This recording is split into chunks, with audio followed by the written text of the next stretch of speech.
قال اللہ تبارک و تعالی فی القرآن الکریم،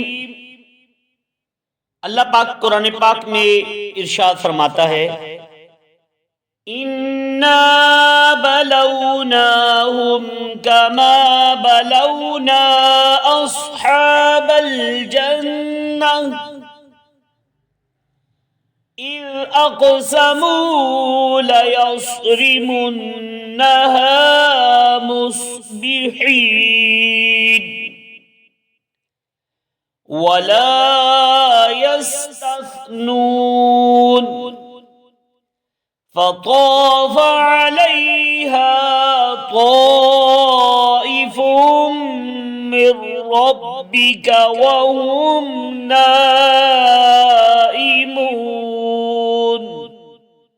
صدق اللہ العظیم وصدق رسولہ النبی الکریم صلی اللہ تعالی علیہ وآلہ وسلم۔ سورہ قلم کی آیت نمبر 17، 18، 19 ہم نے سنی۔ اللہ پاک ارشاد فرماتا ہے ترجمہ اور مفہوم کہ بے شک ہم نے انہیں جانچا جیسا باغ والوں کو جانچا تھا جب انہوں نے قسم کھائی کہ ضرور صبح ہوتے اس باغ کو کاٹ لیں گے، اور انشاءاللہ نہیں کہہ رہے تھے تو اس باغ پر تیرے رب کی طرف سے ایک پھیری والا پھیری کر گیا جبکہ وہ سو رہے تھے۔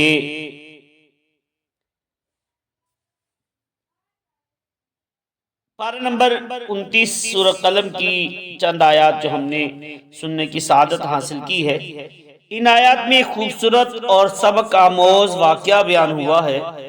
آئیے پہلے وہ واقعہ سنتے ہیں، پھر اس سے ملنے والے سبق سیکھیں گے۔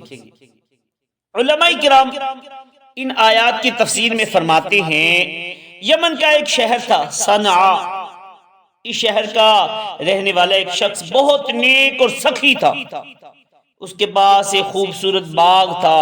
اس شخص کی عادت تھی کہ باغ کے جتنے پھل خود بخود زمین پر گر جاتے یہ فقیروں کو کہتا یہ سارے پھل تمہارے ہیں، تم اٹھا لو۔ پھر جب باغ سے پھل توڑے جاتے تو درختوں کے نیچے کپڑے بچھا دیے جاتے، جو پھل کپڑوں پر گرتے وہ بھی فقیروں کو دے دیتا، پھر جو خالص اس کا اپنا حصہ ہوتا اس میں سے بھی 10واں حصہ فقیروں کو دے دیا کرتا تھا۔ اس شخص کے 3 بیٹے تھے اور تینوں ہی کنجوس تھے۔ جب اس شخص کا انتقال ہوا تو باغ ان تینوں بیٹوں کے قبضے میں آیا۔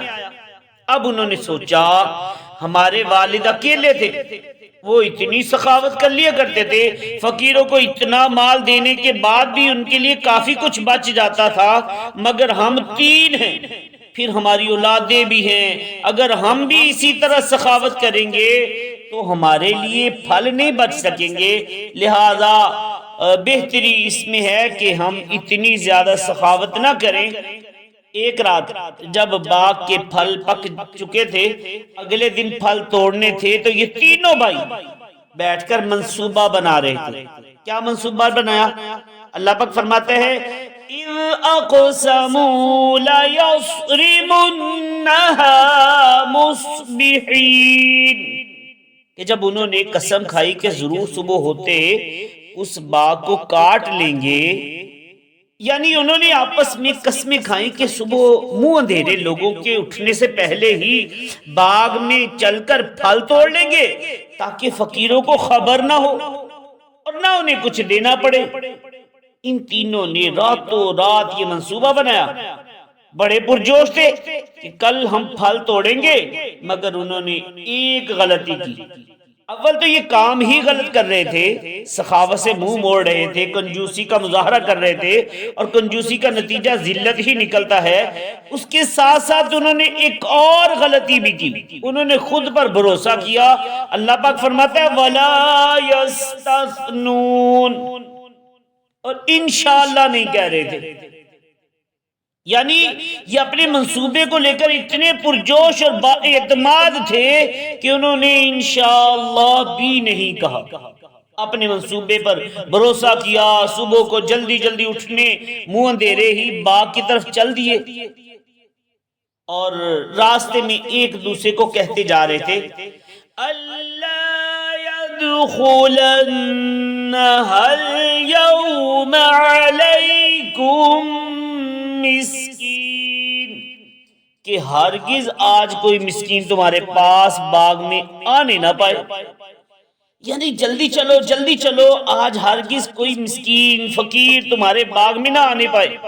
مگر جب یہ باغ کے پاس پہنچے تو دیکھا باغ جل چکا ہے، ایک لمحے کے لیے تو یہ سکتے میں آ گئے اور بولے وَإِنَّا لَضَالُّونَ،